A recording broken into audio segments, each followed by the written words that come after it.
үлкейіп қалдық деп ойладық. Арзуларды үнсіз қалдырдық. Байрамдар болса календардағы әп-уайы сәнеге айланып кеткендей сезілді. Бірақ сондай мәуретлер бар, қалбіміз үнсіз тұра алмайды. Жаңа жылға сенім жоқ болып кетпейді. Ол тек уақыт, тас түнек тереңлігінде жасырынған болады. Болғаны. Бір нұр ғана жеткілікті, оны ояту үшін.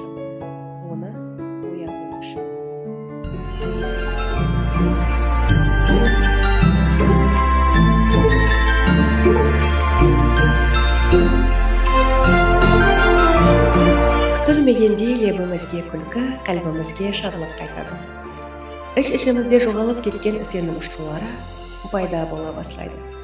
Әтрапымыздағы байрам қуанышын сезіне бастаймыз. Біз қалбіміз түбіндегі балалық шағымызда қалып кеткен жаңа жылға деген сенімді жойтып алдық деп ойлаған фұрсатымызда ол қайтадан жалынады һәм қалбімізді жылытады. Демек, біз еле балалығымыздағы байрам кейпиятын һәм гірбіңсіз арзуларымызды ұмытпаған екенбіз.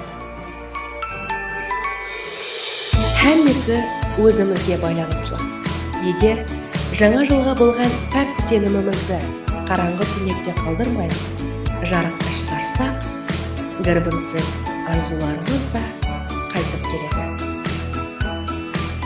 Келіп, кеуілімізге ерік беріп, байрам ажайбатларын біргелікте қайтарамыз.